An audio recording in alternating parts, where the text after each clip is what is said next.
নমস্কার, আমি নূপুর। আজকে আবার আপনাদের সামনে নিয়ে এসেছি আর একটি রেসিপি, বাঙালিদের খুব প্রিয় মৌরলা মাছের ঝাল। গরম ভাতের সঙ্গে খুব ভালো লাগে। আমরা মোটামুটি বাঙালিরা সবাই ভালোবাসি এই চুনো মাছটি খেতে, তাই না বলুন? আমার তো ভীষণ প্রিয়। আপনাদের প্রিয় নাকি সেটা কিন্তু আমাকে জানাবেন। চলুন আমি কি করে বানালাম একবার দেখি। আমি ওই 200 গ্রাম মতন মৌরলা মাছ নিয়েছিলাম, বেছে ধুয়ে পরিষ্কার করে ওর মধ্যে নুন হলুদ মাখিয়ে নিলাম। চামচে করে মাখাচ্ছিলাম, দূর চামচে করে আবার নুন হলুদ মাখানো যায়? হাতে করেই আবার মাখিয়ে নিলাম। ওদিকে আমি কড়াই বসিয়ে দিয়েছি, তেল দিয়ে দিয়েছি, তেল গরম হয়ে গেছে। ওর মধ্যে 1 চিমটে হলুদ দিয়ে দিলাম। ওই যে বলেছি আপনাদের, 1 চিমটে হলুদ দিলে আর তেল ছিটে আসে না, ওই জন্য। তো তারপরে আমি মাছগুলো দুবারে ভেজে নেব। খুব কড়া করব না, খুব কড়া করে ভাজা হয়ে গেলে সেটা আবার ভালো লাগবে না। মোটামুটি দেখতে থাকুন, আমি মোটামুটি মাছগুলোকে এরকমভাবে ভেজে নেব। দুবারে আমি পুরো মাছটা ভেজে নিলাম, ভেজে তুলে নিলাম। ভালো করে যদি কড়াই গরম না হয় তাহলে মাছগুলো কিন্তু সব ভেঙে যাবে।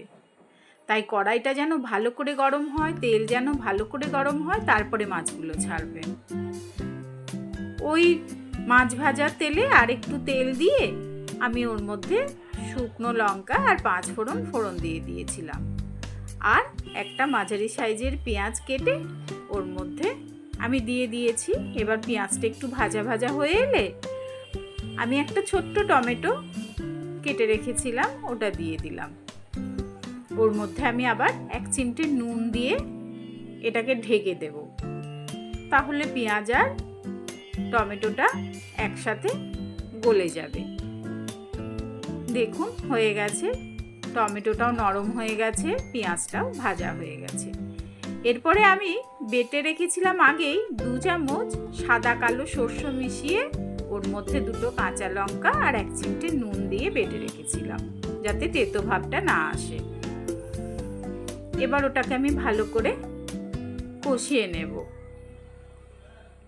এর মধ্যে আমি হলুদ দিয়ে দিলাম রঙের জন্য, আর নুন একদমই অল্প দেব। মাছে নুন আছে, মশলায় নুন আছে, বুঝে পরিমাণ মতো নুনটা দিতে হবে।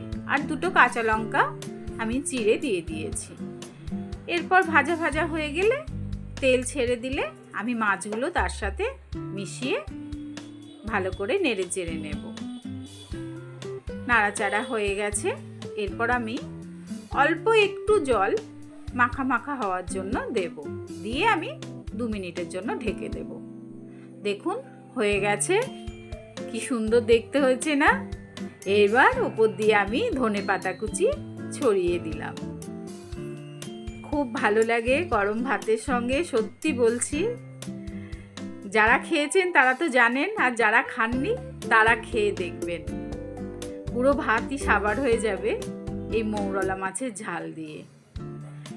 কে কোত্থেকে দেখছেন, ভিডিওটি কেমন লাগলো সবটা আমাকে কিন্তু জানাবেন আপনারা।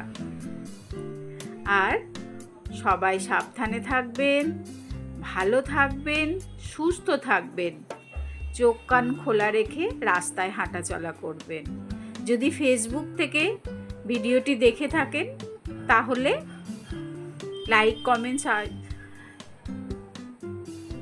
করে দেবেন। আর ইউটিউব থেকে দেখে থাকলে আমার ছোট্ট চ্যানেলটিকে সাবস্ক্রাইব করে দেওয়ার অনুরোধ রইল। ভালো থাকবেন।